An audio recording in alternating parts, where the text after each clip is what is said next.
Chers amis, je vous salue au nom de Jésus-Christ, notre Seigneur et Sauveur.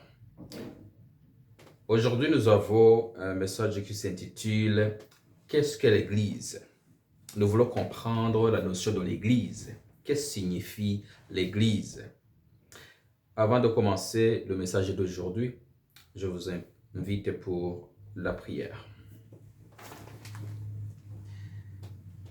Notre Père qui es aux cieux, que ton nom soit sanctifié, que ton règne vienne, que ta volonté soit faite sur la terre comme au ciel. Pardonne nos offenses et nos iniquités, pardonne nos péchés, que ton Saint-Esprit nous assiste dans cette étude, qui nous aide à comprendre la signification de l'Église. Au nom de Jésus, nous te prions. Amen. Que signifie l'Église? Tout d'abord, faisons une brève histoire d'où commence l'Église de Dieu. Est-ce que l'Église de Dieu commence avec le Nouveau Testament? Est-ce que l'Église de Dieu commence avec Jésus? D'où commence l'Église?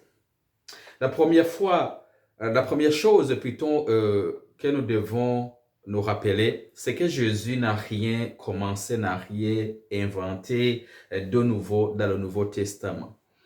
Mais il a plutôt accompli le plan de salut, le plan du salut qu'il avait déjà choisi de mettre en place et de mettre en œuvre alors qu'il était encore au ciel, avant qu'il vienne sur terre pour mourir à notre faveur.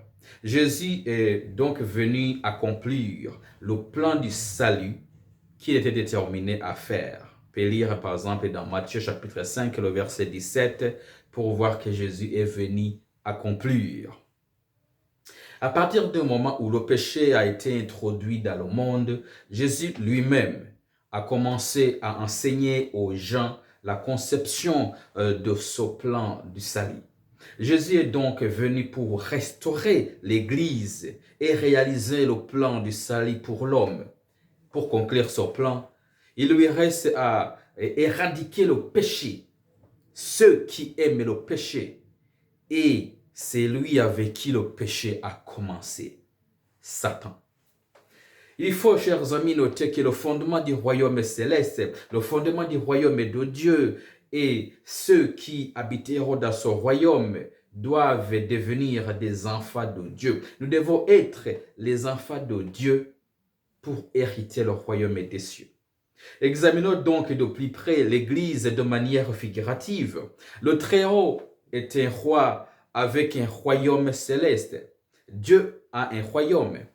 Son monde dans lequel nous vivons est le royaume de Satan. Satan est le prince de ce monde, comme Jésus le témoigne lui-même. C'est Adam qui lui a donné ce royaume. C'est Adam qui lui a donné toute autorité de dominer sur tout ce qui se trouve sur cette terre. Ainsi, pour que les gens de ce monde donc soient autorisés à aller au ciel, à hériter le royaume des cieux, ils doivent être nés de nouveau. Nous devons naître de nouveau et ainsi devenir des enfants de Dieu. L'Église au sens figuratif, ça veut dire l'ombre. Dans le livre d'Exode chapitre 4, le verset 22, le peuple de Dieu est considéré comme étant son premier-né. Dans le livre d'Actes chapitre 7, le verset 38, l'Église était dans le désert. Donc l'Église de Dieu a commencé dans le désert.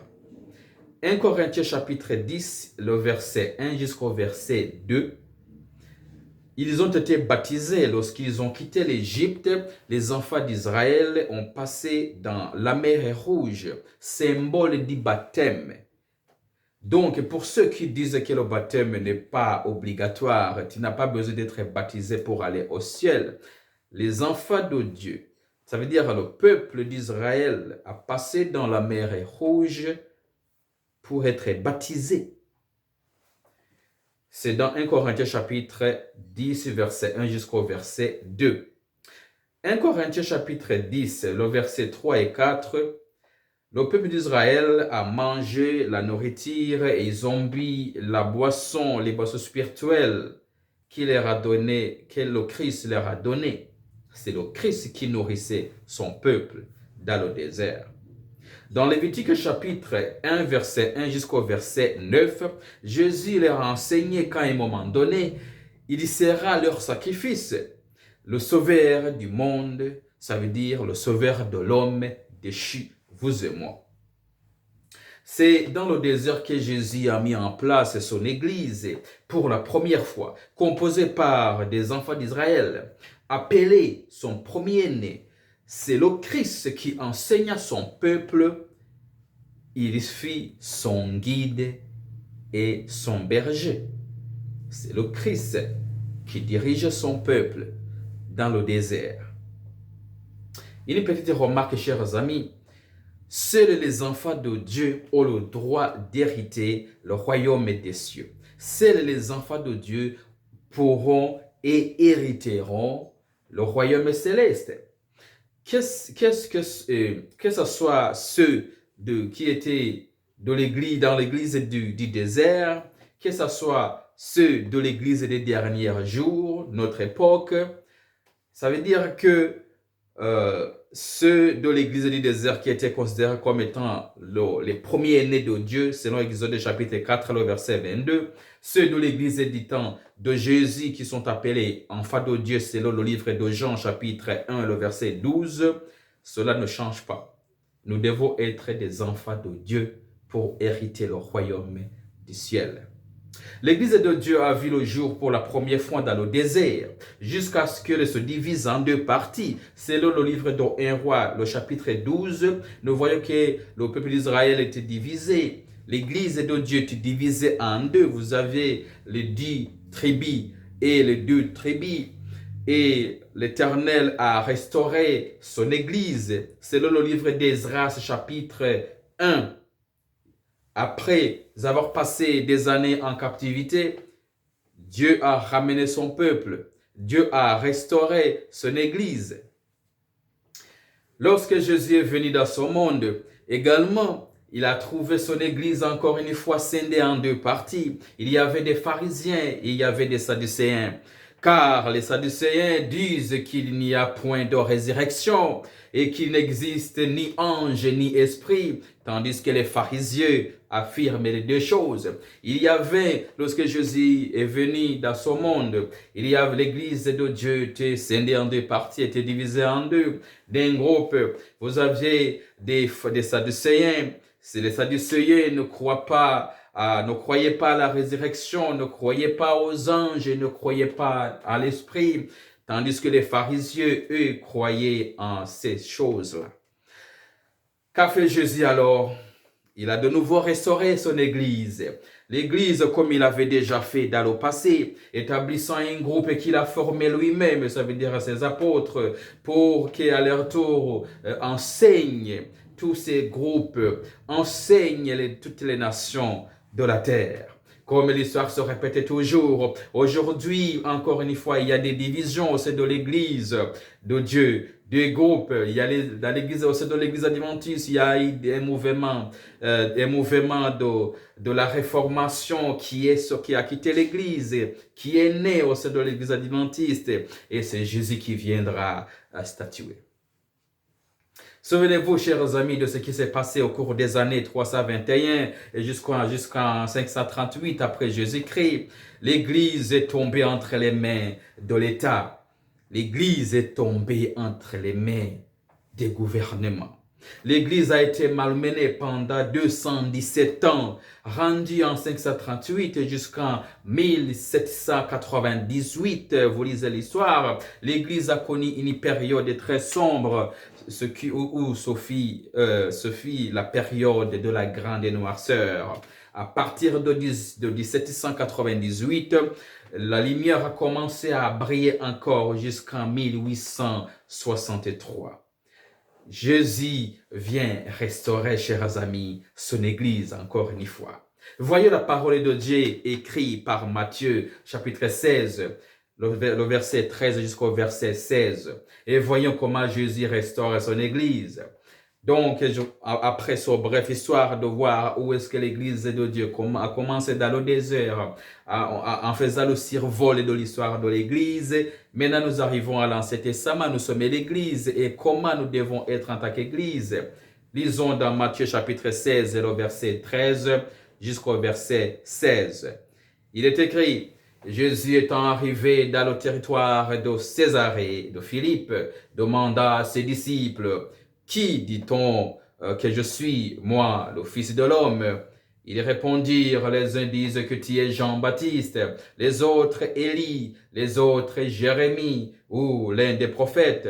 Et vous, leur dit-il, que dites-vous que je suis? Simon-Pierre répondit, tu es le Christ, le Fils du Dieu vivant. Il y a deux choses qui ressortent dans ces versets, chers amis. Jésus dit clairement que l'Église lui appartient, au verset 18. En tout cas, il appartient à Jésus, l'Église. Les portes de l'enfer ne prévaudront pas contre l'Église de Dieu. L'Église passera par la bataille, passera par les attaques de l'ennemi. Si on lit les versets 16 jusqu'au verset 18, l'Église, ecclésian, le mot grec, se compose de ceux qui sont appelés, comme Dieu a appelé son peuple. Dieu a appelé Abraham, ses descendants. Dieu les a fait sortir de l'Égypte, de l'esclavage. Ils ont passé 430 ans. 430 années. L'Église est composée par ceux qui sont appelés. C'est un rassemblement de personnes réunies pour prier, un rassemblement d'adorateurs. Lisons 1 Pierre chapitre 2, verset 9. On lit que c'est une nation sainte, une nation des élus. Une fois que nous savons que l'Église, une fois que nous comprenons ce que signifie l'Église, nous comprenons immédiatement que nous vivons et nous y associons. Nous faisons partie de l'Église. L'Église est composée par des personnes appelées à sortir des ténèbres. Les ténèbres, c'est le manque de lumière. Dieu nous a appelés. Nous étions dans les ténèbres. Il nous a fait sortir des ténèbres pour entrer dans sa lumière. Selon toujours 1 Pierre chapitre 2, verset 9. Qu'est-ce que la lumière? Nous étions dans les ténèbres. Les ténèbres, c'est le manque de lumière.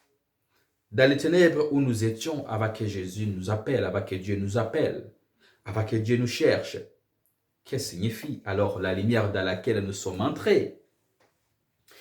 La lumière, c'est la parole de Dieu, c'est le psaume chapitre 119 et le verset 105.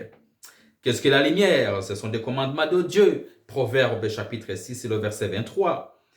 La lumière, c'est Jésus lui-même. Jean chapitre 9 et le verset 5. Une fois que nous connaissons la parole de Dieu, chers amis, une fois que nous connaissons les commandements de Dieu et que nous y marchons, croyant Jésus comme notre lumière, nous devenons ainsi le peuple de Dieu. Donc, Matthieu 5, verset 14 jusqu'au verset 16 s'applique. Une fois que nous entrons dans la lumière, une fois que nous entrons dans la lumière, une fois que nous marchons dans la lumière, Matthieu 5, verset 14 jusqu'au verset 16 s'applique à nous. Lisons. Il est écrit, vous êtes la lumière du monde. Une ville située sur les montagnes ne peut être cachée. Et on n'allume pas une lampe pour la mettre sous le boisson, mais on la met sur le chandelier et elle éclaire tous ceux qui sont dans la maison. Que votre lumière luise ainsi devant les hommes, afin qu'ils y voient vos bonnes œuvres et qu'ils y glorifient votre Père qui est dans les cieux. Nous sommes la lumière du monde. Ce qui a fait l'Église, ce qui fait que l'Église passe à travers les assauts de Satan, c'est qu'elle est composée par des personnes appelées à sortir des ténèbres. Les gens qui autrefois étaient dans les griffes du diable. Il fait de sommier Satan pour récupérer tous ces gens qui autrefois étaient chez lui. Il fait tout pour les attaquer, pour les ramener. Ce qui fait que l'Église passe à travers les assauts de l'ennemi. Nous avons fui son royaume. Nous ne faisons plus partie de son monde. Nous aspirons le royaume céleste. Voilà pourquoi Satan nous attaque. Si Satan ne vous attaque pas, c'est que vous avez un pied dans son royaume. Lisons 1 Timothée chapitre 3, le verset 15. Il est écrit, mais afin que tu saches, si je tarde, comment il faut se conduire dans la maison de Dieu, qui est l'église du Dieu vivant, la colonne et l'appui de la vérité. L'église est le pilier, la fondation qui maintient la structure et le niveau de soutien pour la vérité, donc la fondation qui tient la maison. Qu'est-ce que la vérité? La parole de Dieu, c'est la vérité. Jean chapitre 17 et le verset 17. L'Esprit de Dieu, c'est la vérité. Jean chapitre 16 et le verset 13. Qu'est-ce que la vérité? C'est la loi de Dieu. Psaume chapitre 119, le verset 142. Qu'est-ce que la vérité? Jésus est la vérité. Jésus est la lumière. Jean chapitre 14 et le verset 16. Jusqu'à présent, nous comprenons que l'Église est donc un groupe de personnes appelées à sortir des ténèbres pour venir dans la merveilleuse lumière de la parole de Dieu et de sa loi, au pied du Christ. Dans leur cœur, ces personnes croient, ces personnes marchent et soutiennent la vérité. Nous sommes la lumière, nous marchons, nous croyons et nous soutenons, nous défendons la vérité. Il y a d'autres manières de comprendre l'Église, chers amis. Lire la parole de Dieu, rapportée par Ésaïe, chapitre 56, le verset 7. Dieu a une maison qui est un temple et doit aussi amener les étrangers à l'adorer, car ils se repentent et sortent des ténèbres. Dans Actes chapitre 2, verset 47, le nombre de personnes en dehors de l'Église augmente. Lorsque nous prêchons l'Évangile, lorsque notre lumière luit au monde, les gens sortent des ténèbres et le nombre de gens qui sont dans la maison de Dieu ne cesse d'augmenter, comme ce fut le cas de l'Église primitive, chers amis. Ces personnes s'ajoutent donc à l'Église à travers le baptême. Acte chapitre 2, le verset 42, encore une fois nous voyons le baptême. Donc l'Église est quelque chose auquel les gens viennent de l'extérieur pour s'ajouter et s'associent et former l'Église. 1 Corinthiens chapitre 12, le verset 13, nous sommes donc un seul corps, de plus en plus par le baptême. Colossiens chapitre 1, le verset 18, nous sommes un seul corps et le Christ est la tête. Actes chapitre 20, le verset 28 jusqu'au verset 31. Il y a un autre appel. Prenez donc garde à vous-même et à tout le troupeau sur lequel le Saint-Esprit vous a établi évêque pour paître l'église du Seigneur, qu'il s'est acquise par son propre sang. Je sais qu'il s'introduira parmi vous après mon départ des loups cruels qui n'épargneront pas le troupeau. Et qu'il s'élèvera du milieu de vous des hommes qui enseigneront des choses pernicieuses pour entraîner les disciples après eux. Veillez donc, vous souvenant que dira 3 années, je n'ai cessé nuit et jour d'exhorter avec larmes chacun de vous. La parole de Dieu écrite par Paul, l'apôtre Paul dans Actes chapitre 20, cette parole écrite par Luc, les paroles de Paul donc est rapportée par Luc dans Actes chapitre 20, le verset 28 jusqu'au verset 31. Il y aura des loups qui s'introduiront au sein de l'Église. 3 choses sortent dans ces versets. Il y a d'abord le troupeau. Il y a des loups cruels qui s'introduisent dans l'église et qui n'épargnent pas le troupeau. Il y a les bergers. Il y a des évêques donc qui doivent paître le troupeau. Dans Matthieu chapitre 24, le verset 44 jusqu'au verset 51, surtout le verset 45, les gens entrent dans la maison. dans Ésaïe 56, verset 7. Une maison où travaillent tous les bons et les mauvais bergers. L'Église, c'est donc le lieu. Il y a des choses que nous ne devons pas ignorer, chers amis. Il y a l'Église invisible. Ce sont des gens que nous ne connaissons pas les remplacements. Nous pensons qu'il y a des gens qui sont déjà condamnés, hein, que Dieu a déjà jugé, mais Dieu les considère toujours comme des justes. Nous traitons certaines personnes comme des justes à nos yeux, selon leur statut, selon la manière dont on les voit, alors que Dieu les a déjà tourné le dos. Ce sont des choses qui nous sont cachées, car Dieu sonde les cœurs et il voit les motifs derrière toutes nos actions. Dieu qui voit les cœurs et les desseins de chaque personne. Il y a aussi, chers amis, l'Église visible. Il s'agit de gens qui sont ensemble, et un groupe de croyants organisés par une liste qui se réunissent dans un lieu. L'Église est composée de troupeaux, de bons et de mauvais bergers. Au sein d'elle, il y a des loups, etc. L'Église, chers amis, commence par un seul individu. Par exemple, Joseph adorait Dieu Jéhovah seul en Égypte. Daniel, Michaël, Ananias, Zacharia, ensemble. Et finalement, chacun seul à la maison adorait l'Éternel. À la maison où la famille des croyants forme également l'Église d'une petite Église. Les membres de la famille forment une petite église. C'est le Deutéronome chapitre 6, le verset 1 jusqu'au verset 9. Et Timothée chapitre 3, le verset 14 jusqu'au verset 17. Toutes nos croyances commencent à la maison, dans la famille, où nous apprenons à prier, où nous apprenons à chanter et à lire la parole de Dieu.